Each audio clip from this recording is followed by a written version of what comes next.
What if Alexander the Great lived longer? The year is 273 BC, and an 82-year-old Alexander the Great is lying on his deathbed, surrounded by his generals, loved ones, and his son and heir Achilles. Sickly, Alexander grabbed his son's hand for one last time and said, "Achilles, the world is yours." Alexander's empire was far greater than what we could possibly imagine. He leaves behind him the strongest military in the world had ever seen, a stable political administration, and a clear successor. In reality, Alexander actually died in 323 BC of a suspected poisoning. But what if Alexander had instead lived to be 82 years old? And what would the world have looked like? Let's find out in today's video. Alexander the Great was one of the greatest historical figures of all time. Before his untimely death at age just 32, his empire stretched all the way from Greece to the edges of the Indian subcontinent. This means that we never fully got to see the potential of what Alexander could achieve. Before his death, Alexander had never known defeat on the battlefield. His military tactics, inherited from his father Philip II of Macedon, defeated armies twice their size. The phalanx system was basically an evolution of the earlier Greek hoplite system, but with longer spears. So imagine a giant porcupine made up of Greek men prodding you with their massive spears.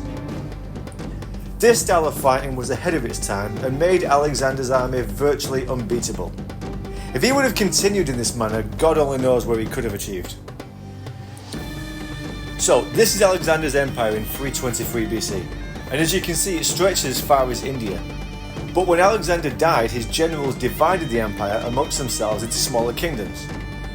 This is because Alexander did not have an heir. However, if he would have lived to be 82, he would have had 50 more years to solidify his patriarchal legacy. So that's 50 more years of hanky-panky. So we're going to imagine that Alexander had a son, and we're going to call him Achilles, after Alexander's idol. We're also going to assume that Achilles was raised to succeed Alexander. Young Achilles would have been educated by the best scholars from all across his father's empire in the subjects of diplomacy, philosophy, history, and he would have spoken multiple languages. Achilles, like his namesake, would have also trained in military combat and strategy. Having an heir would secure the empire after Alexander's death, which is a topic I might cover in a future video. Alexander's most likely destination would have been to continue his push into India after defeating the Persians. Alexander reached India in 327 BC and wanted his men to push forward. His men, however, had enough and wanted to return home to see their families. This would have been Alexander's first challenge had he survived.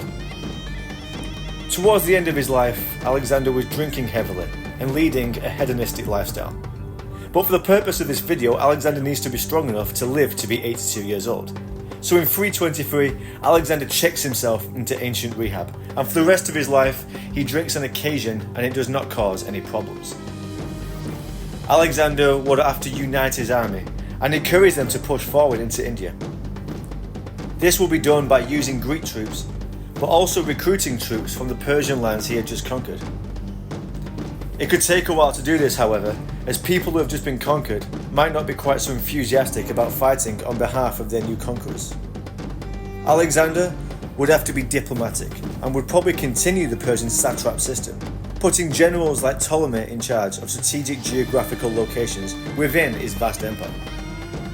Alexander would allow his subjects to continue their traditions, religious practices and cultures.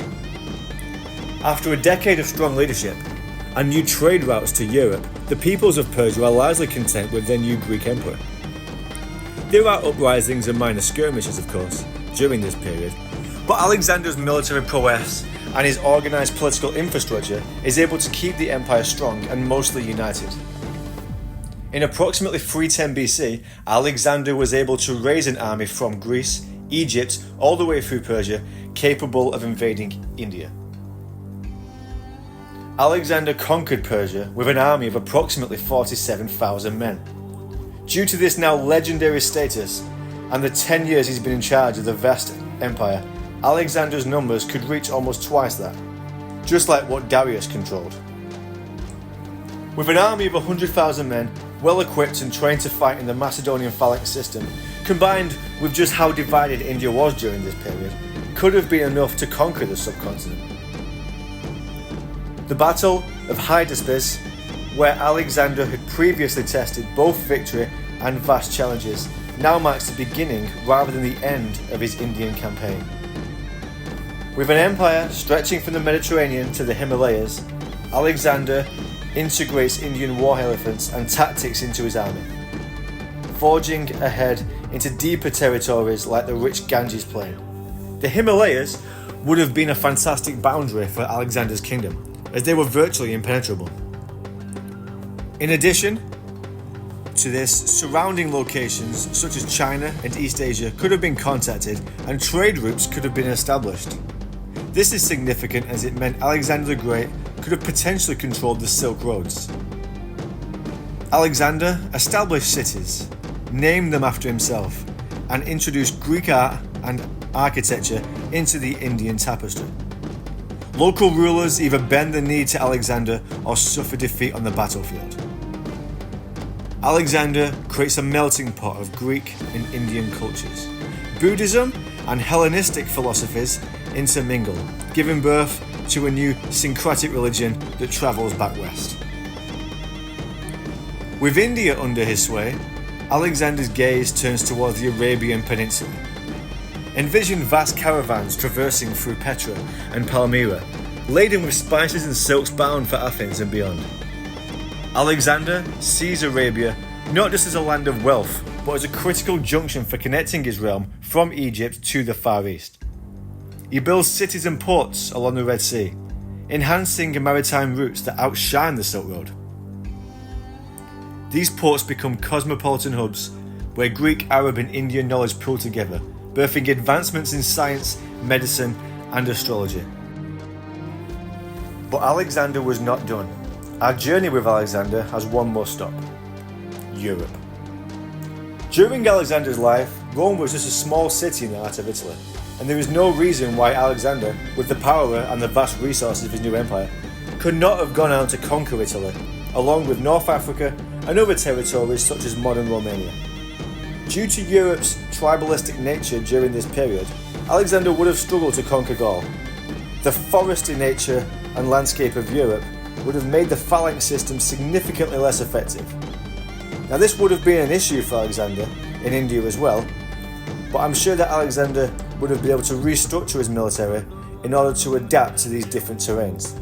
This would have been possible with Alexander's military in Europe and in India, and would perhaps resemble something similar to the Roman army. If Alexander did get into Gaul, he would have probably approached the campaign very similar to how Julius Caesar did during his Gallic campaigns. Or perhaps Alexander would have stuck to Italy and North Africa, and the empire would have been more Mediterranean, and the rest of Europe was seen as a barbaric and underdeveloped during this time anyway. Depending on how successful he was in Europe, the Roman Empire might have never existed. Now, just try and imagine ancient Europe without the Greek and Latin divide. They would have been connected through trade routes as far as China, a cultural melting pot with knowledge, medicine, resources from across the world, connected under one man. As Alexander grows old, his empire, now a grand tapestry stretching across continents, is prosperous and stable. The common currency, religion and unified military deter the sort of infighting that marked earlier empires.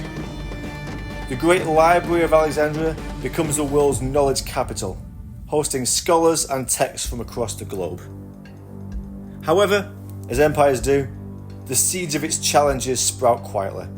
Local rebellions, political infighting, and the blending of so many cultures create a complex web of governments. Yet the institutions that Alexander establishes aim to address these, hoping to bind the empire beyond his years.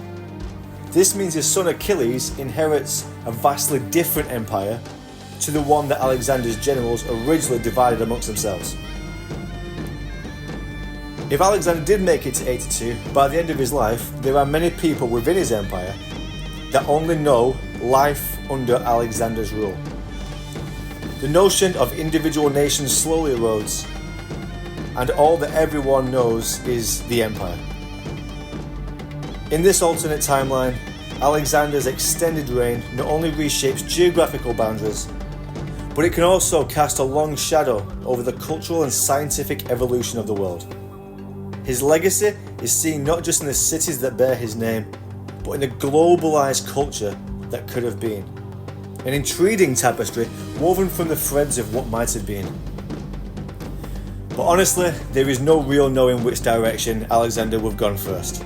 This is just my opinion. Perhaps in a future video, I will do a hypothetical where Alexander's son Achilles continues his legacy. Thanks for watching my video. This is actually my first video that I've ever done, so I'm really interested to know what people think. Do you have any comments to leave? Do you think Alexander would have invaded Europe first? Please let me know. Thank you.